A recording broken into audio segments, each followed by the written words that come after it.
Hello welcome, बहुत बहुत स्वागत है आपका हमारे क्लास केमिस्ट्री क्लास में। आज हम आपको एक नया टॉपिक पढ़ाएंगे, वेव तरंग। क्या होती है तरंग, स्टार्टिंग से जानेंगे क्योंकि इसका रोल काफ़ी ज़्यादा है आपके सिलेबस में, फिजिक्स और केमिस्ट्री दोनों में ही। इंटर के चाहे वो 11th हो चाहे 12th हो, 9th में भी ये पार्ट आता है आपका। तो देखेंगे तरंग। तरंगे होती क्या है, जो भी लाइट से रेज निकलती है। तो बहुत टाइप की अलग अलग चीज़ें होती हैं, जैसे जो वेव है, वेव पार्टिकल है या किसी तरीके। अब ये दो टाइप की होती है, टू टाइप्स। तरंगे जो आपकी होती हैं वो दो टाइप की होती हैं।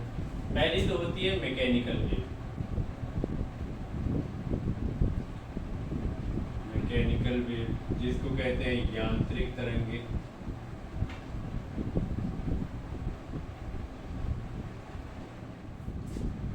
नॉन मैकेनिकल वेव,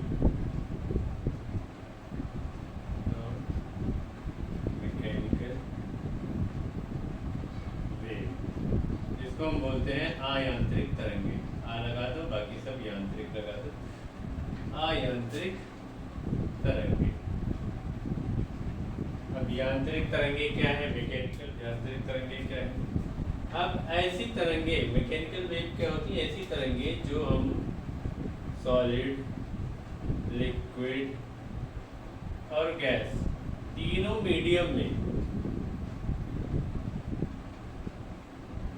तीनों मीडियम में ये क्या करती है, ट्रैवल करती है। ये होती है हमारी मैकेनिकल वेव। इनके लिए मीडियम चाहिए, लिक्विड, सॉलिड और गैस, ये तीनों मीडियम होती है। और दूसरी होती है नॉन मैकेनिकल वेव, जो होती है इनके लिए किसी भी मीडियम की ज़रूरत नहीं होती है और इनको ज़्यादातर हम इलेक्ट्रोमैग्नेटिक वेव भी कह सकते हैं। इनको आप कह सकते हैं मैग्नेटिक वेव। अब मैग्नेटिक वेव हो गया, इलेक्ट्रोमैग्नेटिक वेव हो गई, ये जो होती है सब अयांत्रिक, मतलब इनके लिए किसी मीडियम की ज़रूरत होती है क्योंकि किसी यंत्र से निकाली जाती है, ठीक है, मैकेनिक्स से।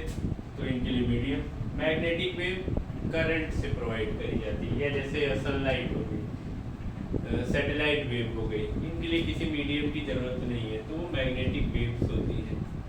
अब इन मैकेनिकल वेव के भी कई पॉइंट होते हैं, दो टाइप्स होते हैं। पहला है, इसमें मैकेनिकल वेव की बात करेंगे, पहला है लॉन्गिट्यूडनल वेव।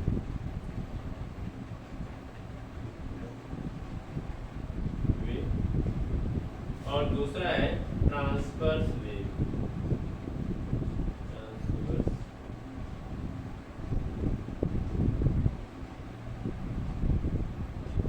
लॉन्गिट्यूडनल और ट्रांसवर्स वेव। देखिए लॉन्गिट्यूडनल वेव क्या है, पहले तो एग्जांपल आप समझिए। ये क्या होती है, साउंड वेव होती है।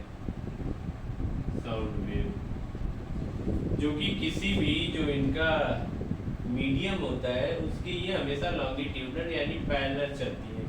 मतलब अगर साउंड नीचे से ऐसे ऊपर जा रही है तो वो भी वेव ऐसे चलती चली जाएगी। मतलब एक पाइप है, ये इसको पाइप मान लीजिए।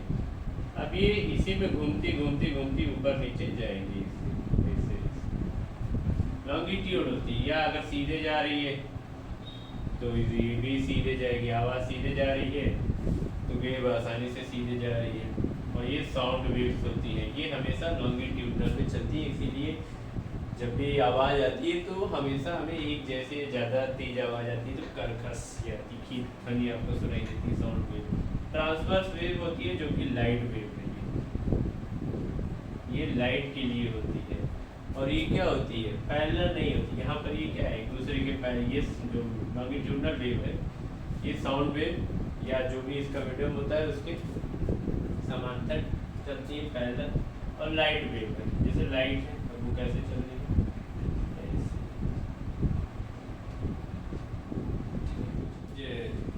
जा रही है, ये हो गया। तो लाइट या जो भी ट्रांसवर्स वेव है वो हमेशा उसके लॉन्गिट्यूड, ये वेव जा रही है तो ये इधर जाएगा, कोई इधर जा सकता है। तो ये क्या होता है, एक तरीके से इस तरीके से बनता चला जाता है, ये ट्रांसफर वेव होती है। अब आते हैं नॉन मैकेनिकल वेव जो कि अयांत्रिक तरंगे होती हैं। वो मैग्नेटिक वेव की तरह वेव करती है, या इलेक्ट्रोमैग्नेटिक हो गया,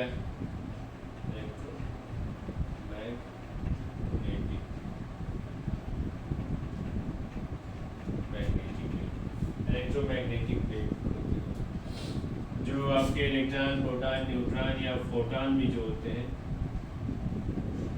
फोटॉन कुछ ऐसे लिखिए, फोटॉन भी क्या है, इलेक्ट्रोमैग्नेटिक वेव है, चाहे जहाँ, और ये क्या होती है, स्पीड ऑफ लाइट, लाइट के स्पीड से चलती है, लाइट स्पीड होती है जो मैग्नेटिक वेव होती है, एक जगह से दूसरी जगह बहुत तेजी से चली जाती है, जैसे उसमें आपके सैटेलाइट सिग्नल आते हैं, मोबाइल सिग्नल आते हैं, या कोई भी तरीके से रेडियो फ्रिक्वेंसी राडार हो गया, तो ये लाइट की स्पीड से जाती है और लाइट की स्पीड से ही वापस आती है। ये चीज़ क्या है, इलेक्ट्रोमैग्नेटिक वेव जो होती है वो बहुत छोटी भी होती है और बहुत बड़ी भी होती है। तो 10⁻⁻12 मीटर से लेकर लगभग 10⁻14 मीटर पर सेकेंड की स्पीड तक चलती है, मतलब इतनी सेकेंड की नहीं, इतना इनका रेंज होता है, ये रेंज है, रेंज इतने तक चल सकती है, ये इनकी रेंज होती है। और रेंज तो ये 10⁻4 ही रहेगी, और 10⁻14 जो होती है ये इसकी फ्रीक्वेंसी इतनी होती है, कितनी खतरनाक, जो गामा रेज है उनकी फ्रीक्वेंसी इतनी खतरनाक हो सकती है, बहुत ज़्यादा तेज़ी से किसी भी ऑब्जेक्ट को, दीवार को पार कर जाती है। जो विजुअल रेज होती है वो नॉर्मली हमको दिखाई पड़ती हैं कलर में, जो 7 कलर होते हैं, किसी भी प्रिज्म के ऑब्जेक्ट से निकलने वाले जो 7 कलर होते हैं, ठीक है, वो विजुअल रेज होते हैं, जिनको विबग्योर कहते हैं। Violet, indigo, blue, green, yellow, orange और रेड, ये विजुअल रेज होती है। इंफ्रारेड रेज होती है, alpha, beta, gamma, X rays type की रेज होती है, ये सब हमारी मैग्नेटिक वेव